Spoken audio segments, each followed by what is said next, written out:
to start things off, I want to share where this perspective started to come from. And I think I've shared this story before. I will probably continue to share this story. This story is really important to me because, again, it gave me this perspective. And I was thankfully pretty young. I was still in my early 20s when I figured this out. And I just think I feel very grateful that I figured it out so young. So, not that I have everything figured out. I'm so amazing. No, I just had this weird realization, and I was in a really horrible relationship at the time. I was in a weird place in my life, and I'm going to get into exactly what that was, but I just was spending so much time wishing my life away, waiting for at this point I had given up my dream of being a dancer, and I was really working towards working in Hollywood in any sort of way. So not specifically Hollywood, but working in film and television and trying to figure that out. And I was in this weird in-between place because I was no longer pursuing dance and I was not yet working in the industry that I now wanted to work in. And I was miserable. I was so unhappy. So I was working at this bar. It was a speakeasy, and it was such a cool place. I used to go there before I started working there, and it had a pretty good community of people. There was a few. The bar back and a few of the managers were just amazing, and some of the bartenders too. We just especially when I first started working there, it was just a really great group of people. And everyone was just so creative and just felt like it was just a really interesting environment. So the point of me explaining that to you is that there's really no reason for me to have felt so miserable there. But I did, because I was in a dark place in my life. I was in this very toxic, emotionally abusive, horrible relationship.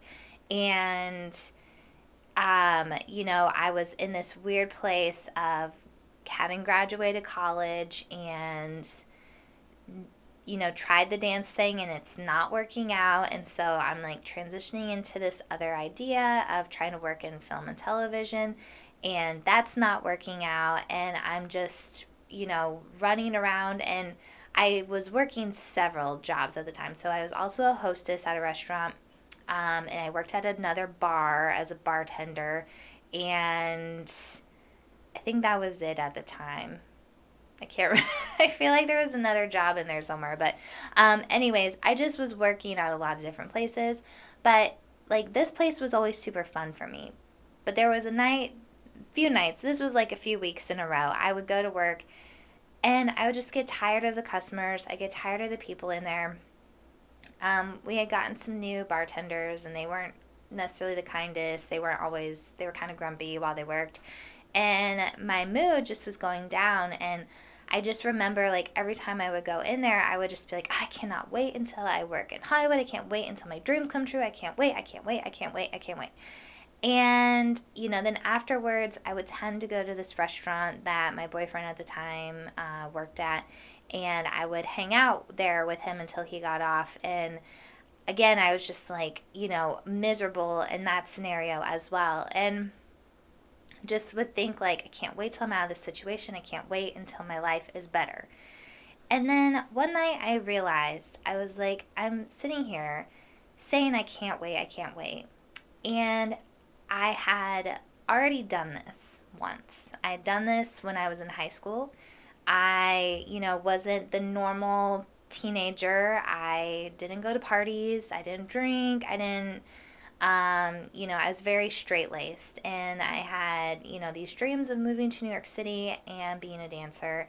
And so, I needed to stay on my path so, I didn't mess up and something make me not go there, right? So I remember doing this already. I would sit at home on Friday nights or Saturday nights if I had them free and watch old movies and just dream about living and working in New York City and being in it. And I realized, the dreams I had at 17, even though they're not exactly what I thought they were going to be, I was doing that. I was living, I was working, I was doing stuff in New York City, even though it felt like, this current scenario wasn't ideal, but I was still doing stuff. And I'm like, I gotta stop doing this. I'm like, I already wished away my entire high school career. I pushed people away. I wasn't, extremely social. And again, part of that was because I didn't want to be part of the party scene. But I could have made more of an effort in different ways. And so, I'd already done that, and I missed out, a little bit on this time. And I don't have regrets about it because I think that was actually good for me at the time. But like you guys get what I'm saying. Like I missed out, on this part of life. And like here I am in my early 20s and I'm doing it again. And I'm like, I'm going to miss out on all of this. And even though this fucking sucks right now, I need to figure out how to embrace it. And so after that, when I'd start getting into those moods and I'd start thinking like that, I'm like, no, this is my life. Whether I'm happy with it right now or not, I cannot continue on wishing and wishing and wishing it away, because before I know it, I'm going to be an old lady. And what am I going to have to look back on? I'm just going to have moments of wishing to look back on.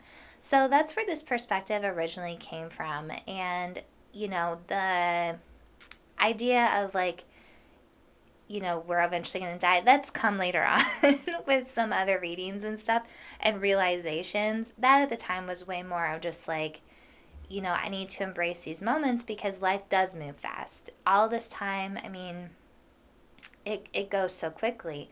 But when you kind of slow down and you stop wishing these moments away and you just kind of embrace even the sucky ones, I still find myself like, oh wow, I can't believe that was 10 years ago.